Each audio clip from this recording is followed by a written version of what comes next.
शिक्षक अनुदेशक शिक्षा मित्र और कस्तूरबा गांधी बालिका विद्यालय के शिक्षक की बर्बादी का जिम्मेदार कौन, आज का हेडिंग है। और इस हेडिंग के साथ एक खबर और है कि सरकार कुछ नया करने जा रही है, जिसको लेकर पुरानी पेंशन के कर्ता धर्ता, अटेवा के नेता और पूरे देश में छोटे गांधी के नाम से प्रचारित हो चुके विजय बंधु जी लगातार चर्चा करते रहे कि सरकार प्राइवेटाइजेशन पर बड़ी फोकस कर रही है। और आज वही फोकस सबके सामने आता दिख रहा है। तो बंधु जी के सामने ही हम सीधा बंधु जी से बात करेंगे, इधर उधर समय जाया करें, फिर हम अपनी बात करेंगे।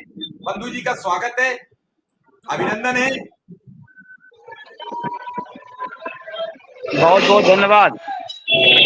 और सीधा बंधु जी से सवाल। बंधु जी, आज का खबर पढ़ ली होगी, बहुत सारे स्कूल इकट्ठे किए जाएंगे, शिक्षकों का जीवन क्या होगा, शिक्षक को क्या मिलेगा, बहुत सवाल हैं।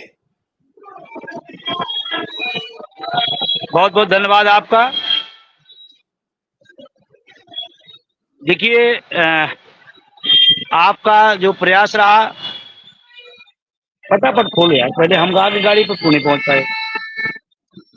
तो आप लगातार जनवादी मुद्दों पर आप सवाल उठाते रहे हैं, लोगों की आवाज में आवाज मिलाते रहे हैं, आपको इसके लिए शुक्रिया।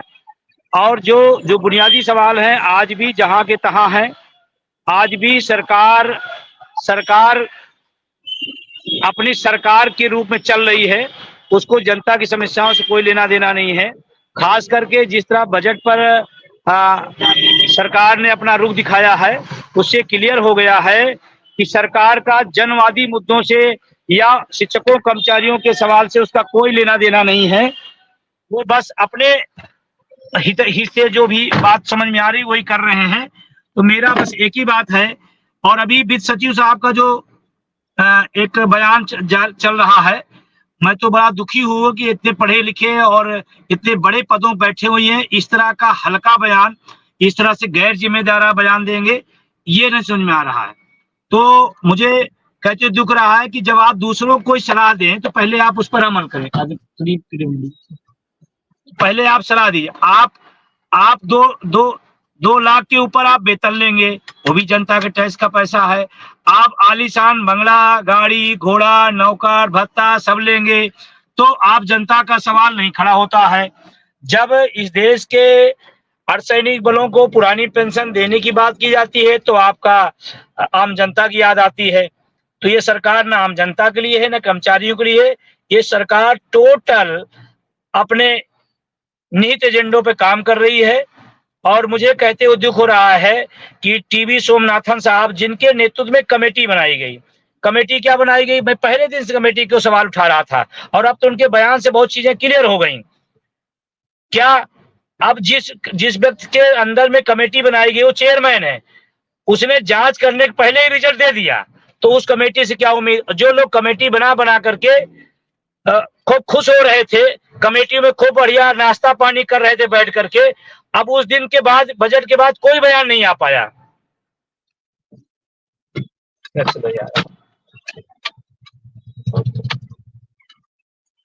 तो ये बड़ी समस्या है। तो मैं कमेटी के चक्कर में नहीं फंसने वाला हूं, और मैं तो एक ही बात कहता हूं कि संशोधन सुधार नहीं, बल्कि हूबहू पुरानी पेंशन चाहिए इस देश के कर्मचारियों शिक्षकों को, और खास करके अर्धसैनिक बलों को, जो देश की सेवा करते हैं, देश के लिए अपना सर्वस्व कुर्बान करते हैं, देश के लिए उन कठिन परिस्थितियों को जीते हैं। शायद राजनेता उसको सोच करके उसके रोए खड़े हो जाएंगे, और उन परिस्थितियों को जीता है जिसको सोच नहीं पाते हैं। मैं तो कहता हूं कि आप क्यों उनके पीछे पड़े हुए हैं। आप आर्थिक महाशक्ति बन रहे हैं, एक तरफ बोलेंगे हम आर्थिक महाशक्ति बन रहे हैं, दूसरी तरफ आप उसको दे नहीं पाते हैं सामाजिक सुरक्षा। तो मेरा कहना है ये सरकार पूरी तरह से बजट में निराश किया, पूरी तरह से जो बयान आ रहे हैं वो बहुत ही नकारात्मक बयान है, जबकि सरकार का काम होता है लोक कल्याणकारी राज्य जिसमें सबका हित हो, सबकी। नारा बहुत अच्छा, सबका साथ सबका विकास, क्या उसमें शिक्षक कर्मचारी आता है? क्या उसमें अर्धसैनिक बल आता है? क्या इस देश का नौजवान उसमें आता है?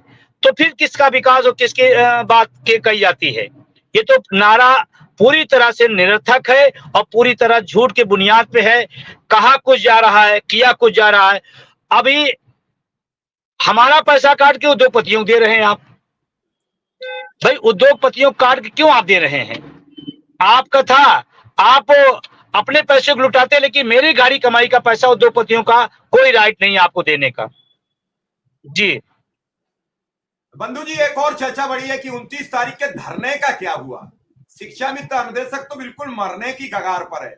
बड़ी उम्मीद थी कि आपके नेतृत्व में ये धरना होगा और लोगों को आप पर इतना भरोसा रहता है कि अगर बंधु जी ने कह दी तो पत्थर की लकीरें मिटेगी नहीं। वो तब तक नहीं मिटेगी जब तक लोगों को आश्वासन नहीं होगा। धरना गाये बगाए हो गया, धरना अंतर ध्यान हो गया, लोग तैयार बैठे रह गए, लोग कपड़े सिलवा लिए, धरना में जाएंगे, वाहनों का इंतजाम कर लिया, लोग बैठे रह गए। मन टूट गया है। अनुदेशक शिक्षा मित्र खुद को ठगा हुआ महसूस कर रहा है। वो बार बार कह रहा था इस बार विजय कुमार बंधु जी है, इसलिए भरोसा है धरना होगा, लेकिन फिर वही जो शिक्षक हमेशा उनके साथ करते आए, वही फिर धोखा और फरेब, खड़े रह गए, देखते रहे। मैं बहुत क्लियर हूँ। अटेवा के जितने भी कार्यक्रम हुए हैं आज तक, जो भी कार्यक्रम दिए गए हैं, कोई कार्यक्रम कैंसिल नहीं किया। अच्छा हो, बुरा हो, परेशानी हो, दिक्कत हो, सरकार परेशान करे, जो भी, और शायद इसीलिए अटेवा पर शिक्षकों कर्मचारियों का पूरा भरोसा है। यहाँ तक जहां तक बात जिसकी आप बात कर रहे हैं, उसमें मेरा था कि एक बार एक बैठक हो जाए, बैठक के बाद विचार कर ले कि ये कोई सेंसिटिव मामला है, ये कोई हल्का फुल्का मामला नहीं, सेंसिटिव मामला है। उस पर विचार विमर्श के बाद जो बहुमत कहे उस पर हम लोग आगे बढ़ेंगे। अब शायद लोगों की व्यस्तता रही, बैठक नहीं हो पाई, क्या हुआ। मैं शिक्षकों कर्मचारियों के साथ पहले भी था, आज भी खड़ा हूं, और मेरा मत है कि कोई चीज अगर घोषित हो जाए तो उसको लड़ने के बजाय, पीछे आने के बजाय लड़ना चाहिए। ये मेरा अपना है। अब लेकिन क्योंकि सामूहिक फैसला हुआ, उन्होंने क्या बातचीत किया, मैं वो बहुत ज्यादा उसमें नहीं है। मेरा इतना था कि लोगों का विश्वास तभी जमता है जब लोग आपका जो तय है उसी पर आप आगे बढ़ेंगे। अब क्योंकि लेकिन सामूहिक है, मोर्चे का फैसला था, मोर्चे के लोगों ने अपना विचार विमर्श किया होगा और उन्होंने अपना डिसीजन लिया। लेकिन मैं व्यक्तिगत रूप से अगर बात करें तो हमेशा अटेवा का ये प्रयास रहा है कि कोई कार्यक्रम जारी होने बाद वो वापस नहीं आना चाहिए, और इससे मुद्दे को भी बल मिलता है, लोगों में विश्वास भी पनपता है, और अगली बार और ज्यादा विश्वास से लोग खड़े होते हैं, इसमें कोई दो राय नहीं। लेकिन मैं अभी जो, क्योंकि अभी तत्कालिक तमाम सारे विषय पुरानी पेंशन जैसे संबंधित आई, जिसमें मुझे खड़े होना था, मुझे बोलना था, मुझे उस पर टीवी सोमनाथन का जवाब देना था, क्योंकि वो महत्वपूर्ण मेरे लिए हो गया था इस दौरान 2-3 दिन के अंदर। तो मैं उसमें ज्यादा व्यस्त होने की वजह से ये मेरा जो ओपिनियन रहा है, मैं आपसे बात कर रहा हूँ। बंधु जी, प्रमुख सचिव का वो निर्णय, हमारे साथ विनय कुमार जी भी आ चुके हैं, हम उनका भी स्वागत करते हैं, अभिनंदन करते हैं। हमारे साथ तारकेश्वर साई जी भी जुड़ चुके हैं, उनका भी स्वागत और अभिनंदन। तो बंधु जी, ये जो प्रमुख सचिव जी कह रहे हैं कि पूरे न्याय पंचायत को अब एक कंपाउंड में लाया जाएगा। कई न्याय पंचायतों में 5-5, 7-7 प्राथमिक विद्यालय, जूनियर हाई स्कूल है। क्या खेल खेला जा रहा है, क्या होगा? शिक्षा की व्यवस्था, क्योंकि मैं पढ़ा लिखा बुद्धिजीवी हूँ, मैं ये नहीं कि उन्होंने कह दिया उन्होंने मान लिया। इस सरकार ने हमेशा जिन मुद्दों की एक बार बात करती है, दोबारा नहीं करती है, और हर बार एक नया शिगुफा दे देती है। नया शिगुफा में आदमी उलझता, हाँ बड़ा अच्छा होगा, बड़ा शानदार होगा। अरे पिछले 10 साल से केंद्र में, पिछले 7 साल से उत्तर प्रदेश में जितनी चीजें अब तक कही गई, उस पर भी तो कभी विचार होना चाहिए। एक नया शिगुफा हो गया, हाँ बहुत अच्छा।